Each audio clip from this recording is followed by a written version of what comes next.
Bonjour à toutes et à tous. Nous sommes aujourd'hui mardi 19 novembre 2024 et c'est parti pour la revue des titres des journaux que nous démarrons avec Source Quotidien, Amat Choun, président Mana Mouvement Authentique National Africain, par ailleurs allié du PASTEF, analyse la victoire éclatante de PASTEF. C'est la rançon de la vérité et de la transparence selon l'homme. Les scandales, détournement de fonds publics, gaspillage public, surfacturation et les découvertes sur le manque de sincérité budgétaire du précédent régime montrent l'acuité de réformes en profondeur de certains secteurs de l'administration et de l'économie nationale. Toujours avec le journal, après la majorité parlementaire absolue en faveur du PASTEF, bientôt la haute cour de justice. L'autre surprise, c'est le titre du journal. Après avoir demandé et obtenu une majorité parlementaire pour notamment mettre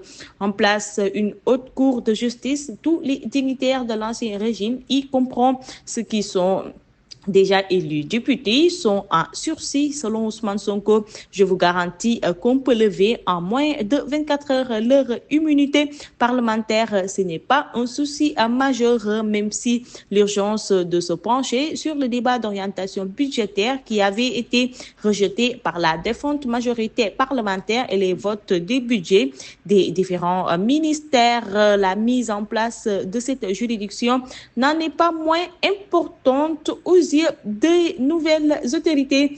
Sur la base des chiffres que Cheikh Oumar Anne a dévoilés à l'issue des élections législatives dans son département, c'est le super Thierno de Podor Diam ak Ndiarine a remporté la victoire avec 41 263 voix devant Takoualou 37 100, soit une différence de 4 163. L'observateur à sa une revient sur Ousmane Sonko, vu de profil Sonko, le dilemme stratégique, le leader de PASTEF entre le poste névralgique de la primature, d'où se déploient les grands chantiers de la politique publique, et le perchoir de l'Assemblée nationale qui lui permettrait d'asseoir la profondeur de ses convictions sur le terrain législatif et de symboliser la verticalité de son influence. Yor revient sur l'homme fort du moment, Ousmane Sonko, le soleil de la révolution, l'homme du renouveau politique, incarné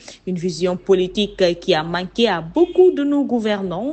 C'est être capable d'une compréhension synthétique des problèmes du pays et de ces grandes évolutions qui doivent se traduire notamment par des décisions formulées, informées et guidées par des valeurs et principes dans le cadre d'une action cohérente. Tribune à sa une donne la parole à l'Untine Africa Jam Center qui revient après la victoire de PASTEF. Sonko et Diomaye gouvernent maintenant.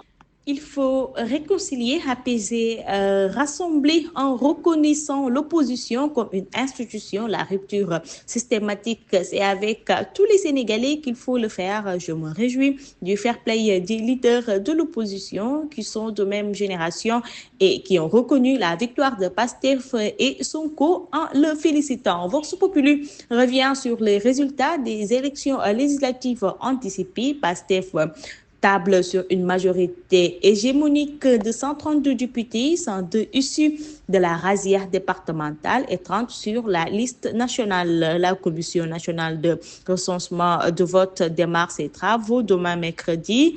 COSEP, WANEP, Front Civil, les missions d'observation saluent le bon déroulement de l'événement. On reste toujours avec le journal qui donne la parole à Borom Dakarou, à Basfal, jure fidélité et loyauté à Ousmane Sonko et au Dakarois. Wolf Quotidien à sa une revient sur les enseignements des législatives. Chef de l'opposition, le dilemme de Macky. Les Échos à sa une nous parlent de la victoire écrasante de PASTEF, Matam, Goudiri, Podor, Gossas et l'Afrique centrale résiste. Macky conserve Matam, Goudiri et l'Afrique centrale et prend les 8 députés. Amadouba crée la surprise à Podor en écrasant la paire et prend 2 députés. Dumont Soirée sauve l'honneur à Goudiri, Adama Diallo de And Nawlé, conserve Gossas, Farba Ngom humilie Malick Sall, Abdoulaye Salissal et tous les autres transhumants. Nous terminons par le sport avec Tribune Sport, défaite du Burkina Faso. Le Malawi met à l'aise le Sénégal. Les Lions assurés de finir à la première place du groupe. La mission n'est pas encore accomplie selon le coach Pape Thiaw. Et c'était tout pour la revue des titres de ce mardi. Nous vous donnons rendez-vous à demain pour les unes des autres journaux.